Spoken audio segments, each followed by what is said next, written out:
میں آپ کو حالات بتاتا ہوں کہ سوسائٹی ایکٹ میں، کیونکہ میں ایک پروفیشنل وکیل بھی ہوں، اور سوسائٹی ایکٹ میں ہمارا جس طرح وکیلوں کے کوئی مخصوص پروفیشن بھی ہوتے ہیں نا، کوئی کریمنل کا کام کرتا ہے، کوئی سول کا، ہم اس کا سوسائٹی ایکٹ کا کام کرتے ہیں۔ اس کے تحت جو فاؤنڈیشن سوسائٹیز رجسٹرڈ ہوتی ہیں وہ ہم کرتے ہیں۔ اس وقت بھی کوئی میری الحمدللہ کوئی 25 کے قریب فائلیں پروسیس میں ہیں۔ تو اس تجربے کی بنیاد پہ میں صرف معلومات کے طور پہ آپ کو بتا رہا ہوں کہ سوسائٹی ایکٹ میں رجسٹریشن کیسے ہوگی اور وزارت تعلیم میں کیسے ہوگی۔ وہ آپ سب حضرات نے کروائی بھی ہے اور وہ بھی میں آخر میں آپ کو بتا دیتا ہوں۔ پہلی بات تو آپ کو یہ بتا دوں، سوسائٹی ایکٹ میں ڈائریکٹ بندہ رجسٹریشن کروانے جائے تو وہ میرے حساب سے ناممکن والی ہی بات ہے۔ اس وقت پہلے یہ ہوتا تھا کہ مدرسے کی ایک میمورنڈم بنتا تھا، اس مدرسے کا نام، عہدیداروں کے نام اور اغراض و مقاصد، اور اس طرح وہ میمورنڈم بن کے ہم جمع کرواتے تھے، اور کوئی 15-20 دن کے بعد سوسائٹی ایکٹ سے ہمیں سرٹیفکیٹ مل جاتا تھا۔ 26/6/2019 کو وزارت داخلہ نے ایک نوٹیفیکیشن جاری کیا اور سوسائٹی آفیسز کو یہ پابند کیا اس بات کا کہ آپ کسی بھی چیز کو رجسٹرڈ کریں گے، وہ فاؤنڈیشن ہو، وہ سوسائٹی ہو، یا جس طرح آپ مدرسے بھی اس کے تحت رجسٹرڈ ہوں گے، تو وزارت داخلہ کی NOC کے بغیر آپ کسی کو سرٹیفکیٹ جاری نہیں کر سکتے۔ یہ بھی ایک قانون بنا ہوا ہے۔ اب اگر مدارس جاتے ہیں سوسائٹی ایکٹ میں، جو کہ آج شاید اس کا اعلامیہ بھی جاری ہو جائے، اب مدرسہ کیسے رجسٹرڈ ہوگا وہ میں آپ کو پروسیجر بتا دیتا ہوں، پھر بعد میں فیصلہ آپ حضرات نے کرنا ہے کہ آسان کون سا ہے اور مشکل کون سا ہے۔ جب ہم مدرسہ رجسٹرڈ کروائیں گے، اس کی ایک فائل تیار ہوگی جس میں مدرسے کا نام، مدرسے کا ایڈریس، مدرسے کا جو ہے وہ عہدیداروں کے نام اور ان کے جو ہے عہدے لکھے جائیں گے، کون صدر ہوگا، کون اس کو جنرل سیکرٹری کے طور پہ چلائے گا، ان کے اختیارات آپ لکھیں گے اور ان کی ذمہ داریاں لکھیں گی۔ اس میں آپ ذمہ داریاں لکھی جائیں گی اور اس میں پھر فنڈ کا حوالہ دیں گے، فنڈ کیسے اکٹھا ہوگا، وہ ایک میمورنڈم بنے گا۔ اور اس کے ساتھ جو عہدیداران ہوں گے ان کی ایک لسٹ ہے، وہ 16 سے 17 چیزیں وہ آپ نے پرووائڈ کرنی ہے، جن میں ان کا شناختی کارڈ شامل ہوگا، ان کی FBR کا گوشوارہ شامل ہوگا، اس میں بینک سٹیٹمنٹ شامل ہوگی، گھر کا بل شامل ہوگا، بچوں کی لسٹ شامل ہوگی، کتنے بچے، سورس آف انکم آپ بتائیں گے، آپ کرتے کیا ہیں، کماتے کتنا ہیں، سالانہ آپ کی انکم کیا ہے، یہ ساری ڈیٹیل آپ کو وہ ساتھ جمع کروانی ہوگی۔ آپ کی فائل جمع ہو جائے گی۔ جب فائل جمع ہوگی تو پھر سوسائٹی آفس والے یوزر ID بنائیں گے، آن لائن یوزر ID بنے گا آپ کا، اس کا آپ کو پاسورڈ مل جائے گا، اور یہ تمام ڈاکومنٹ جو ہیں یہ اپلوڈ کر دیے جائیں گے سوسائٹی کی جو ویب سائٹ ہے اس پر۔ اس کے بعد ہارڈ کاپی جمع ہوگی وہاں پہ۔ سوسائٹی آفس والے یہ کریں گے، آپ کی فائل جمع کر کے وہ ایک لیٹر لکھیں گے ہوم ڈپارٹمنٹ کو کہ ہمارے پاس یہ مدرسہ رجسٹرڈ ہونے کے لیے آیا ہے، آپ اس کی NOC ہمیں جاری کریں۔ وہ فائل چلی جائے گی وزارت داخلہ کے پاس، ہوم ڈپارٹمنٹ کے پاس۔ ہوم ڈپارٹمنٹ اس فائل کو بھیجے گا 2 محکموں کو، فوراً بھیجے گا، CTD کو، اور ایک بھیجے گا اسپیشل برانچ میں۔ اب CTD والے وہ کیا کریں گے، وہ تمام عہدیداروں کا وہ پورا ڈیٹا نکالیں گے، یہ کہاں پہ فون کرتے ہیں، کن سے رابطہ کرتے ہیں، ان کا کریکٹر کیا ہے، وہ ایک ایک چیز دیکھیں گے۔ اس کے بعد وہ پھر NOC جاری کریں گے اگر آپ کے تمام عہدیداران اس میں کلیئر ہیں۔ اسپیشل برانچ والے کیا کریں گے، اسپیشل برانچ والے ان کے پاس فارم بنے ہوئے ہیں، کوئی 18 فارم ہے، وہ آپ کو دیں گے اور ان میں آپ سے ساری ڈیٹیل مانگیں گے۔ وہ اس میں پھر آپ کو دوبارہ سے ڈیٹیل، ایک دفعہ آپ نے سوسائٹی آفس میں ڈیٹیل جمع کروائی، اب اسپیشل برانچ والوں کو ڈیٹیل جمع کروانی پڑے گی۔ آپ کا سورس آف انکم کیا ہے، آپ نے باہر کے سفر کتنے کیے ہیں، آپ جو ہے کسی تنظیم سے تو منسلک نہیں ہیں، بچے کتنے ہیں، آپ کے جو ہے وہ بینک سٹیٹمنٹ دیں، اور اس میں صدر کا وہ کہتے ہیں کم سے کم 4 لاکھ روپے اس کے اکاؤنٹ میں ہو، تو وہ تب جب مانتے ہیں اس کی بینک سٹیٹمنٹ ہو۔ تو یہ ساری چیزیں وہ آپ سے اسپیشل برانچ والے لیں گے، اور روزانہ آ کے بیٹھ جاتے ہیں، یہ چیز لائیں، یہ چیز لائیں، وہ پوری نہیں ہوتی چیزیں نا، اتنی زیادہ چیزیں انہوں نے اس میں شامل کی ہوئی ہیں۔ اسپیشل برانچ والے NOC جاری کریں گے، پھر CTD والے NOC جاری کریں گے، وہ دونوں NOC جاری کر کے وہ بھیجیں گے ہوم ڈپارٹمنٹ۔ میں بتا دوں کہ CTD والے پھر نیکٹا سے رابطہ کرتے ہیں، ISI سے لیتے ہیں، ان سے ان کا لنک ہوتا ہے، جب تک وہاں سے کلیئرنس نہیں آ جائے گی تو CTD کچھ نہیں کرے گی، یہ آپ کا لنک ہوتا ہے۔ اچھا، میں تجربے کی بنیاد پر بتا رہا ہوں، ہوتا کیا ہے جب ہماری فائل وہاں پہ جاتی ہے، بہت دفعہ ایسا ہوتا ہے کہ جو عہدیدار ہوتا ہے اس کا کوئی اس کے خلاف ایف آئی آر نہیں ہوتی, کوئی کریمنل ریکارڈ نہیں ہوتا. بہت سو کو اس بات پہ ریجیکٹ کر دیا ہے کہ ان کا جن بندوں سے فون پہ رابطہ تھا وہ ہماری واچ لسٹ میں تھے, تو یہ کیوں ان بندوں سے رابطہ کرتا ہے جو ہماری واچ لسٹ میں تھے, اس کو ہم تو ان کو جاری نہیں کر سکتے. یہ میں فاؤنڈیشن کی حد تک بات کر رہا ہوں. جب مدرسے کی آئے گی تو اس میں اور سختی آئیں گی. آپ مجھے بتائیں کہ مدارس کے میرے حساب سے کوئی 50% معتمدین واچ لسٹ میں ہے گورنمنٹ کی, تو کس کو انہوں نے وہ کلیئر کرنا ہے؟ سی ٹی ڈی, وہ نیکٹا سے وہ پورا اپنا ساری سی ٹی ڈی والے ساری ایجنسیوں کا لنک ہے ان کا نا, وہ ڈیٹا لنک, وہ ایک ایک چیز چیک کر لیتے ہیں. کبھی کسی موقع پہ کسی خلاف ایف آئی آر ہوئی اور اس کے باوجود وہ اس سے بری بھی ہو گیا, پھر بھی وہ کہتے ہیں نہیں ایف آئی آر تو ہے نا اس کے خلاف, اس نے کریمنل کارروائی میں کبھی تو شامل رہا نا, اس بنیاد پہ بھی وہ ریجیکٹ کر دیتے ہیں. آپ کے 7 بندے ممبر, ایک بھی ریجیکٹ ہو گیا تو پوری فائل ریجیکٹ. ایسا نہیں ہے وہ یہ کہیں گے کہ 7 آپ نے شامل کیے تو ایک آپ کا بندہ جو ہے اس کے خلاف کسی دور میں ایف آئی آر ہوئی تھی تو اس کو نکال کے دوسرے شامل کر, نہیں.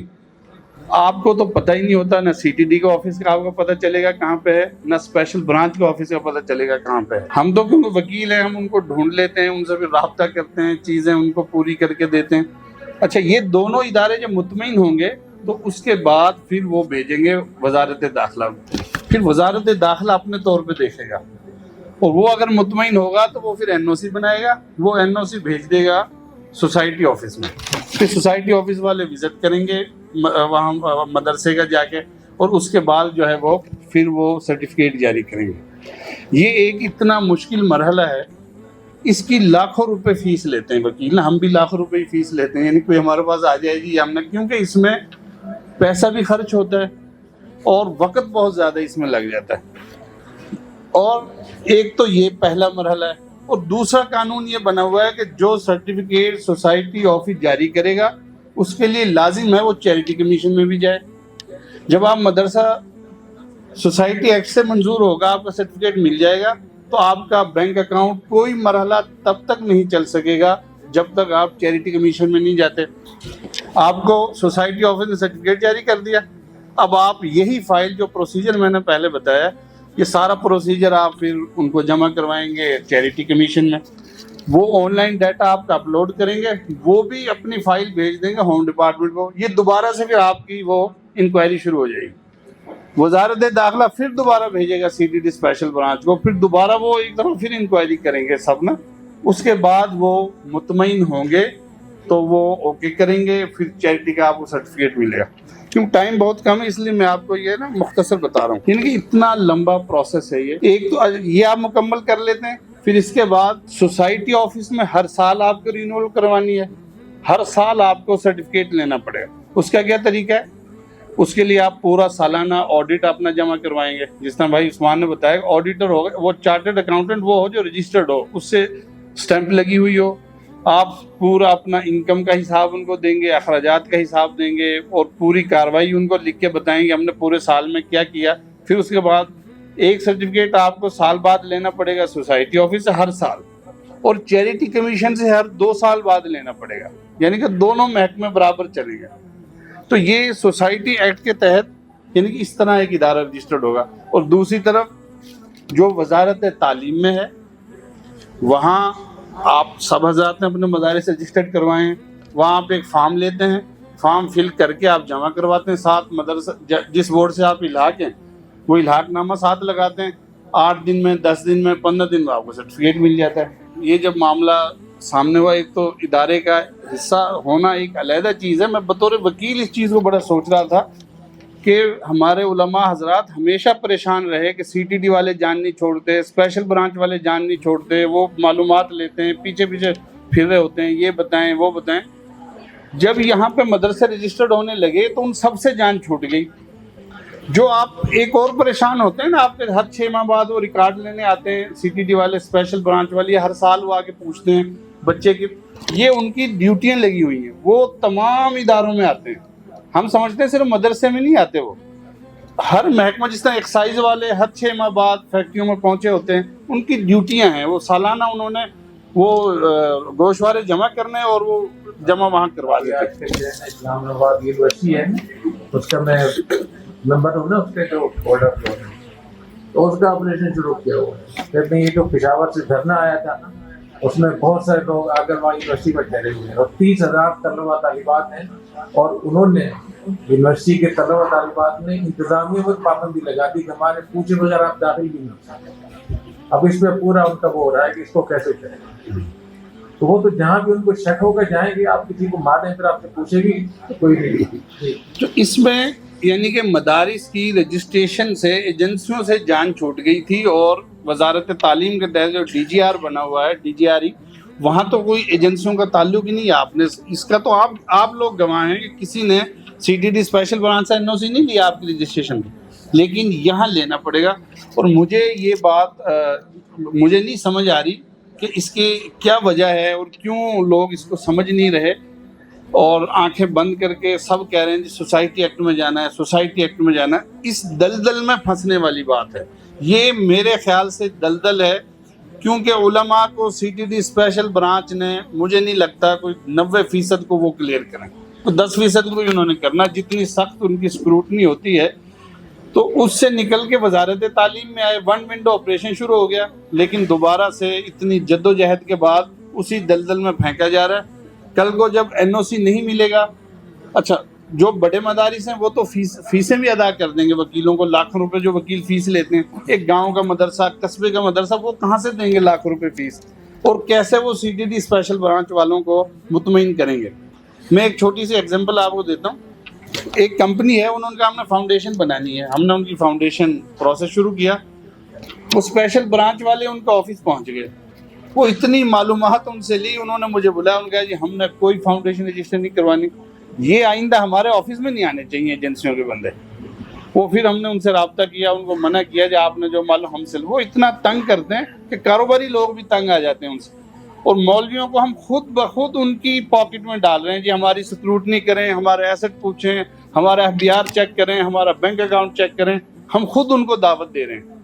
تو جو یہ سوال اٹھانا کہ حضرت اس موقع پہ جامع رشید کیوں بولا، میں اس پہ وہ بات کرتا ہوں کہ یہ اگر حضرت یہاں نہ بولتے اور یہ صرف سارے مدارس سوسائٹی ایکٹ میں چلے جاتے، اس کے بعد مدارس والوں کو یہ کسی نے نہیں سننا تھا کہ یہاں رجسٹریشن نہیں ہو رہی، اب ہم کہاں جائیں، سب نے کہنا تھا خوشی سے آئیں.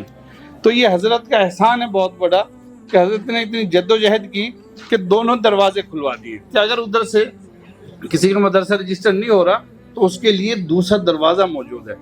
اگر یہ آرڈیننس جاری خدا نخواستہ نہیں ہوتا، مثال دے رہا ہوں، پھر ایک ہی دروازہ ہے. اگر آپ کو کسی مدرسے کو ریجیکٹ کر دیا انہوں نے تو دروازہ پھر بند ہے، پھر آپشن کوئی نہیں ہے، اور اس کے خلاف آپ کہیں بھی نہیں جا سکیں گے. اور ایک فرض کریں مدرسہ چل رہا ہے پچھلے 20 سال سے، اور نئی رجسٹریشن سی ٹی ڈی نہیں اس کو اوکے کر رہا، تو اس کو ریجیکٹ ہو گیا، وہ کہاں جائے گا؟ تو اس سے بلکہ مدارس کے خلاف بہت سے مدارس اس میں بند ہونے کا خدشہ ہے، جبکہ جو حضرت کی محنتوں سے اب دوسرا دروازہ کھلنے جا رہا ہے، کوئی ادھر چلے جائے چاہے ادھر چلے جائے. تو یہ مدارس والے انشاءاللہ یہ بھی وقت ثابت کرے گا کہ یہ بہت بڑا ایک احسان ہے مدارس پہ کہ ان کو دوسرا آپشن کم سے کم ان کے لیے موجود رہے گا، ان کا ادارہ بچ جائے گا اس سے.